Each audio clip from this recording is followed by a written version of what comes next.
मैं डाकू जरूर आं पर बेगैरत नहीं आं। मौलाना मोहम्मद अमीन सफदर उकाड़वी रहमतुल्लाह अलैहि ने अपनी किताब में लिखा, फरमाते हैं, मुझे वहाड़ी के एक गांव से बड़ा मोहब्बत भरा खत लिखा गया कि मौलाना साहब हमारे गांव में आज तक सीरतुन नबी सल्लल्लाहु अलैहि वसल्लम पर बयान नहीं हुआ। हमारा बहुत दिल करता है आप हमें वक्त अनायत फरमा दें, हम तैयारी कर लेंगे। मैंने मोहब्बत भरे जज्बात देखकर खत लिख दिया कि फला तारीख को मैं हाजिर हो जाऊंगा।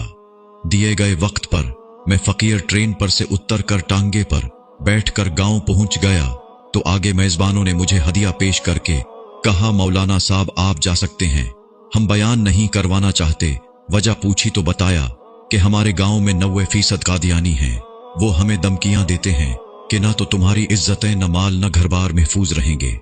अगर सीरतुन नबी सल्लल्लाहु अलैहि वसल्लम पर बयान करवाया तो मौलाना साहब हम कमजोर हैं, गरीब हैं, तादाद में भी कम हैं, इसलिए हम नहीं कर सकते। मैंने लिफाफा वापस कर दिया और कहा, बात तुम्हारी होती या मेरी होती तो वापस चला जाता। बात मदीने वाले आका सल्लल्लाहु अलैहि वसल्लम की इज्जत की आ गई है, अब बयान होगा, जरूर होगा। वो घबरा गए कि हजरत आप तो चले जाएंगे, मसला तो हमारे लिए होगा। मैंने कहा, इस गांव के आसपास कोई डंडे वाला यानी बासर या गुंडा है।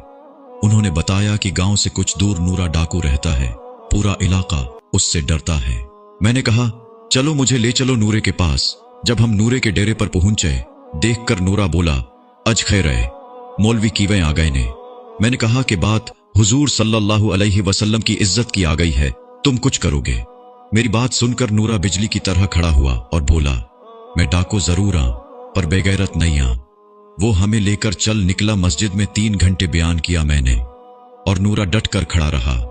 आखिर में नूरे ने यह कहा कि अगर किसी ने मुसलमानों की तरफ आंख उठाकर भी देखा तो नूरे से बच नहीं सकेगा। मैं वापस आ गया। कुछ माह बाद मेरे घर पर एक आदमी आया, सर पर अमामा, चेहरे पर दाढ़ी, जबान पर दरूदी पाक का विर्द। मैंने पूछा, कौन हो? वो रोकर बोला, मौलाना मैं नूरा डाकू आं। जब उस दिन मैं वापस घर को लौटा, जाकर सो गया। आंख लगी ही थी, प्यारे मुस्तफा करीम सल्लल्लाहु अलैहि वसल्लम मेरे ख्वाब में तशरीफ लाए। मेरा माथा चूमा और फरमाया, आज तूने मेरी इज्जत पर पहरा दिया है, मैं और मेरा अल्लाह तुमसे खुश हो गए हैं। अल्लाह ने तेरे पिछले सब गुनाह माफ फरमा दिए हैं। मौलाना साहिब, इसके बाद मेरी आंख खुली तो सब कुछ बदल चुका था। अब तो हर वक्त आंखों से आंसू ही खुश्क नहीं होते। मौलाना साहब, मैं आपका शुक्रिया अदा करने आया हूं। आपकी वजह से तो मेरी जिंदगी ही बदल गई, मेरी आखिरत संवर गई है। ए मेरे प्यारे अल्लाह, जो शख्स भी इस वीडियो को शेयर कर रहा है उसको